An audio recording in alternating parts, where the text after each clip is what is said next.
Ini adalah godaan gadis terbaik di dunia. Hanya dengan satu kalimat, bisa menggoda seorang gadis cantik.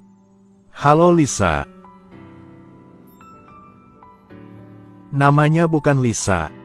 Aku tahu, tapi jika setiap kali aku memanggilnya Lisa, suatu hari dia akan memberitahuku bahwa aku bukan Lisa dan aku akan meminta maaf padanya.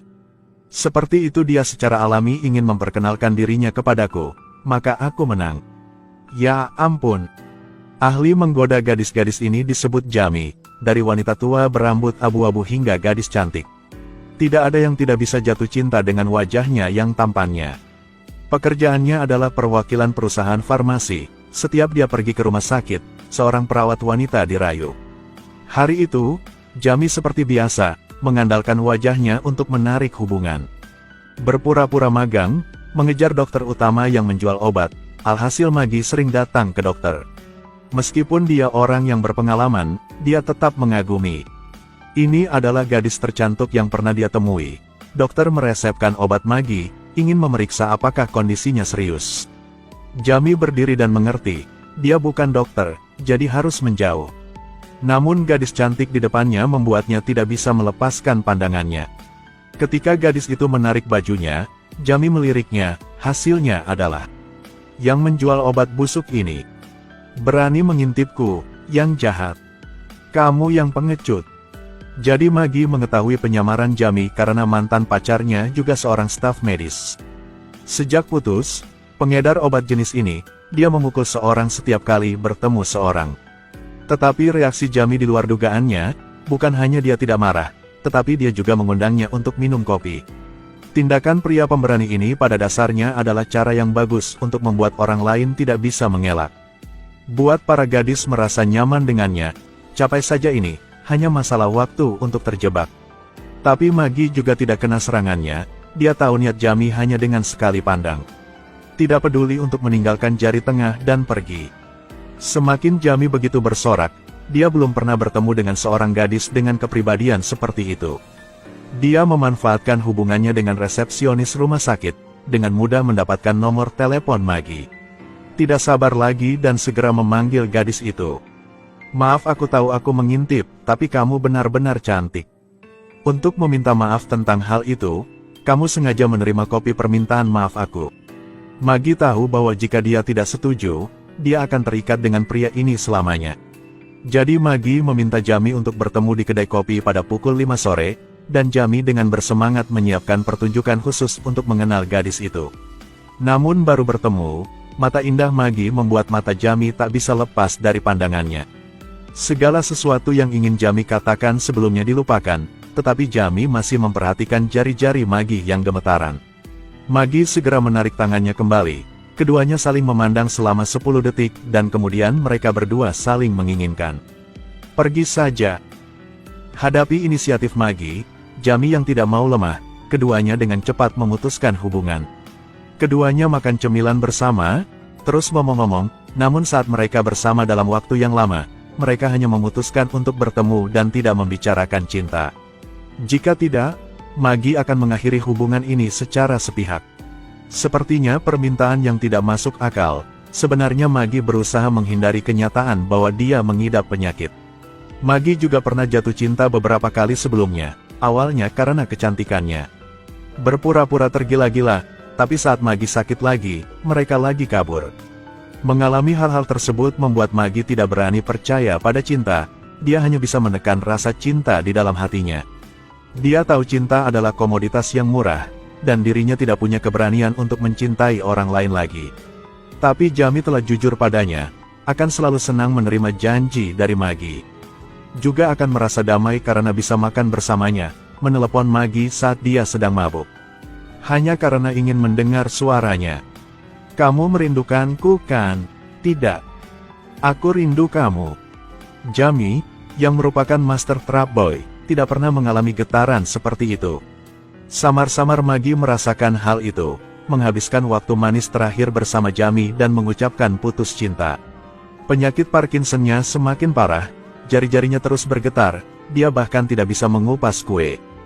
Dia juga tidak ingin mengalami perpisahan itu lagi, tidak ingin dikhianati oleh pria di belakangnya. Tidak sama, Dia berbicara lebih dulu.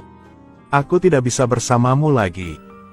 Menghadapi sikap akhir Magi, Jami tidak berkata apa-apa lagi. Meninggalkan hanya gadis sedih yang berdiri diam, Magi kecewa. Keesokan harinya, naik bus keluar dari kota ini, ingin menjernihkan pikiran. Tapi sekarang Jami menemukannya, kemarin, dia pergi karena sudah menyelesaikan janjinya dengan Magi. Magi memiliki hak untuk putus kapan saja, jadi dia tidak bisa. Tapi sekarang Jami berharap Magi bisa memberiku kesempatan lagi untuk mengejarnya lagi. Tapi Magi tidak percaya, rasa sakit sebelumnya untuknya. Di dunia ini, tidak ada pria Persik yang rela menyerahkan segalanya untuk seorang gadis dengan penyakit Parkinson. Kapan kamu akan kembali? Aku tidak akan kembali. Aku akan kembali besok larut malam. Seberapa terlambat? Jangan tanya lagi, minta tolong. Pada hari Magi kembali, Jami lebih awal berada di lokasi menunggunya, namun hingga larut malam, sosok cantik itu masih belum muncul. Beberapa hari kemudian, Magi kembali dari Kanada. Begitu dia turun dari mobil, dia melihat sosok yang dikenalnya. Jami bersandar di mobil, dia menatapnya dengan mata kasihan. Jadi Jami takut dia akan melewatkan kesempatan untuk bertemu Magi. Dia menyetir ke sini, makan dan tidur di dalam mobil. Hanya karena aku ingin mengatakan sepatah kata pada gadis yang dia cintai. Kalimat pertama saat kita bertemu lagi, aku jujur padamu. Matanya benar-benar tulus, baru sekarang Magi menyadarinya. Pria ini sepertinya tidak seperti yang sebelumnya. Hati Magi yang tertutup kembali terbuka, mengabaikan janji untuk hanya bertemu dan tidak mencintai. Pada saat yang sama berikan syarat kencan untuk cinta ini. Jika kamu putus cinta, aku akan membencimu. Lalu dengan dingin menceritakan semua hal memalukan itu kepada teman-temanku. Tidak apa-apa. Kamu tidak akan bisa tinggal bersamaku, tidak mengenal teman-temanku. Tidak diperbolehkan memperkenalkan aku kepada orang tua kamu. Apapun yang terjadi, kamu harus mengikuti aturan di atas. Jami makan makanan dan menelepon.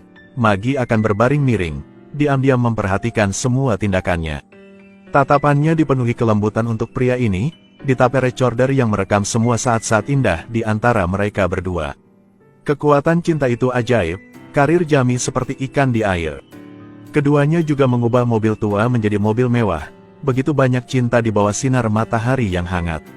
Suatu malam, Jami tiba-tiba memberanikan diri untuk memberitahu Magi. Itu, aku cintai kamu. Apanya? Ya ampun. Dia tidak pernah mengatakan ini kepada siapapun, saat ini jantungnya berdetak sangat cepat sehingga dia tidak bisa bernapas. Magi memeluknya, merasakan cinta yang hangat, dan detak jantung yang kuat yang hanya dimiliki oleh Jami. Tapi baik segera kehidupan Magi berubah dari buruk menjadi lebih buruk. Tangannya sangat gemetar sehingga dia bahkan tidak bisa melakukannya, kotak obatnya bahkan tidak bisa dibuka.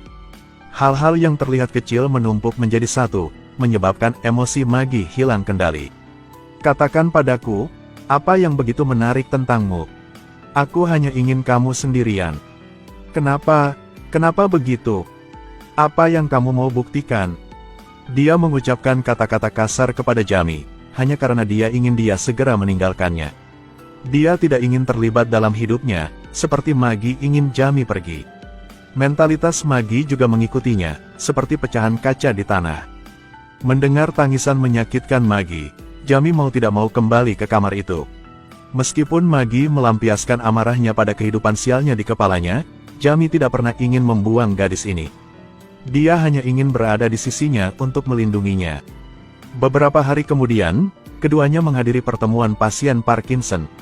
Di sini, Jami bertemu dengan kerabat pasien penyakit Parkinson stadium 4. Dia berbicara dengan pihak lain tentang cara merawat orang sakit. Pihak lain sarannya, cari cara atasi masalah, tapi yang baiknya pilih hari pergi. Aku cintai istriku, namun begitu, aku juga pilih menyerah. Penyakit ini akan bawa semua, cinta kamu kasihnya, senyumannya, tubuhnya, ingatannya. Akhirnya yang tersisa itu wajah yang beku dan masalah-masalah gangguan lain. Tapi kalau begitu, Jami masih antar Magi obat di semua tempat. Lalui semua rumah sakit kecil dan besar di seluruh negara, alami kali per kali diklik. Hasilnya buat Jami lagi runtuh, marahi sama dokter. Magi di luar lihat begitu, lagi sadari masalah tentang penyakitnya telah pengaruhi Jamie. Setelah antarnya keluar dari rumah sakit, dia bilang putus cinta. Parkinson telah masuk jiwa aku kena Parkinson. Kok kamu lagi tidak mau hidup dengan senang lagi ke sini? Kamu tidak tahu betapa sulit hidup aku di masa depan kan? Kamu yang tidak mau sehat kan? Tidak. Itu yang kamu mau, itu yang sangat penting dengan kamu. Kamu sedang bilang apa sih? Kamu tidak mau penyakitmu jadi lebih baik kan? Mau, sangat mau, tapi itu tidak akan jadi. Ingat kan? Ingat saja, tidak ada cara mana bisa obati penyakit ini. Penyakit ini tidak akan bisa obati, bahkan kamu pergi kemana-mana juga tidak berguna. Sekarang karir Jamie juga sedang bagus, akan dipromosi jadi presiden. Bandingkan dengan dia lakukan, semua telah cukup. Karena mau biarkan Jamie hidup yang nyaman, Magi dengan setuju pergi. Sungguhnya kamu yang sempurna, bandingkan apa yang kamu bilang lagi lebih baik. Tapi dengan aku itu, kamu tidak begitu baik. Selesai bilang, Magi tidak balik sedetik pun dan pergi. Ini yang satu-satunya dia bisa lakukan buat Jamie, juga sebagai hadiah dia kasih sama pria yang baik hati. Tidak mau terkait samanya.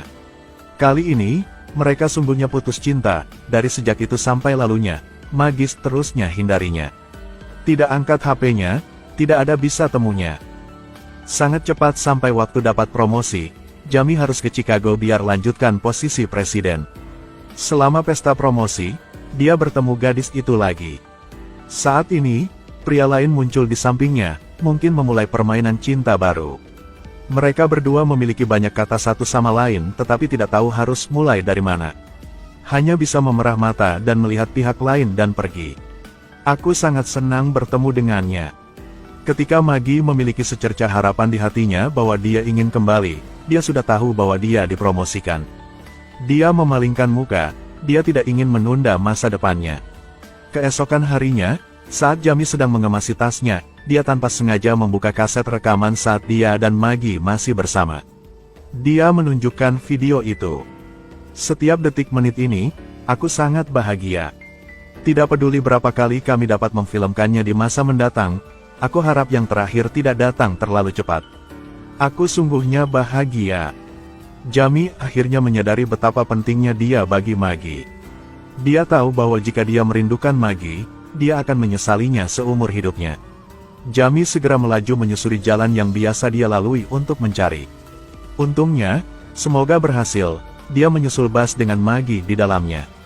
Gunakan 5 menit untuk berbicara tentang apa yang telah mereka lalui bersama. Aku tidak pernah begitu peduli tentang apapun dalam hidupku. Kecuali kamu, aku sangat membutuhkanmu dalam hidupku dan kamu juga membutuhkanku. Daripada aku membutuhkanmu, aku lebih membutuhkanmu. Tidak apa-apa juga. Aku punya tempat untuk pergi. Aku akan pergi di belakangmu. Setiap hari Anda akan bertemu jutaan orang, tidak ada yang benar-benar menyentuh hati kamu. Sampai saat kamu ketemu satu orang, hidup selamanya akan menggantikan.